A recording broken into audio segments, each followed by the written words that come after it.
Wrap up this hour. Alex Smith is with us with America Rising. And Alex, wanted you on the show so I could talk about some of the midterms. Good morning. Thanks for being here. I guess so far, with what you've watched and what you've seen with primary results, how are you feeling as let's be honest, we're moving quickly toward the general election in November. What do you think about all this so far? We are. I think what we're seeing among the Democrats is that there's a demonstrable race to the left. In some of these primaries, we've seen that the more liberal candidates have prevailed, which is going to be difficult in some of these moderate swing districts that they're hoping to pick up in their quest to take back the House. And we're also seeing, just the 2020 candidates from the Democratic side who are already running. They're really putting the squeeze on these 2018 Democrats who are trying to stay close to the middle.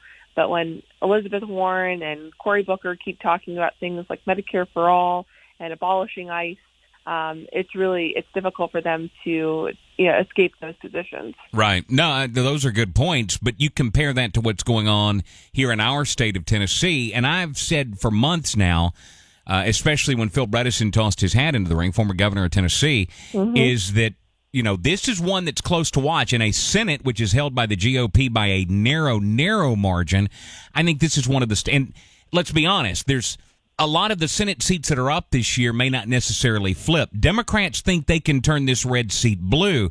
And what's funny is, you just said while in House races, a lot of Democrats are running to the left. So far, in the general election campaign ads, Phil Bredesen's trying to run toward the center.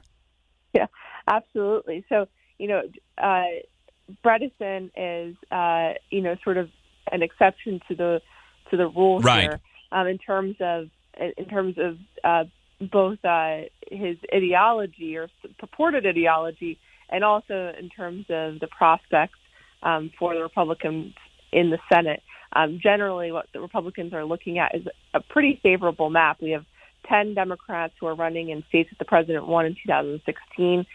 So a lot of these senators are going to be on the hook for important votes like the Tax Cuts and Jobs Act, which they mostly opposed, the repeal of Obamacare, and the confirmation of Judge Kavanaugh coming up. So, we're really going to be watching those races. But for Bredesen, I agree. This is one of the races to watch. And it's definitely one of the races we're watching at America Rising. And I think that for Bredesen, he's sort of a wolf in sheep's clothing. Yeah. He talks a good talk about, sort of being one of the people and being someone who isn't really concerned with partisanship and just wants to get things done. But his record sort of defies that. He sort of decries hyper-partisan tactics, but you look at some of the people who are working for him and some of the people who support him. You have the Tennessee Democratic Party spokesperson who called Trump supporters idiots. You have Tom Steyer, who supports impeaching President Trump, giving the max donations to Phil Bredesen. And he's fundraising with two liberal musicians this month, one of whom said that Trump's election proved that there are not many good Christian people left in rural America. So he's someone who claims to be opposing the hyperpartisanship, but the people that he's associating with are not singing that same tune. Well, and I'm glad you brought up all of that, because all of that is true, and I think all of that should be taken into account.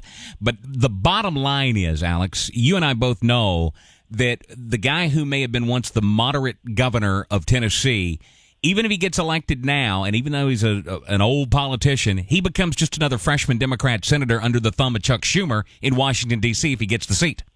Well, that's exactly right.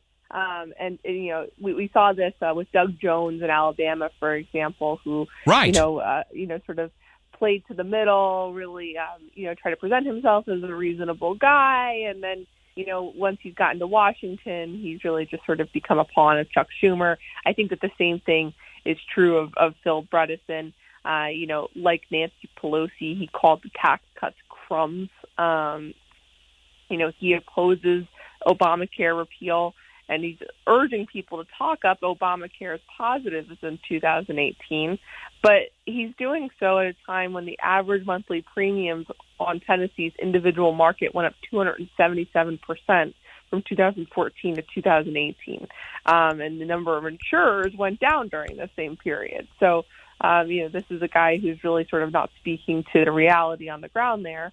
And I think that most importantly, the big gaffe that we caught him in recently is that he described what he was describing himself in comparison to Trump supporters, and he was talking about Trump supporters in contrast to his more sophisticated world of going to an Ivy League college and becoming a major governor and CEO.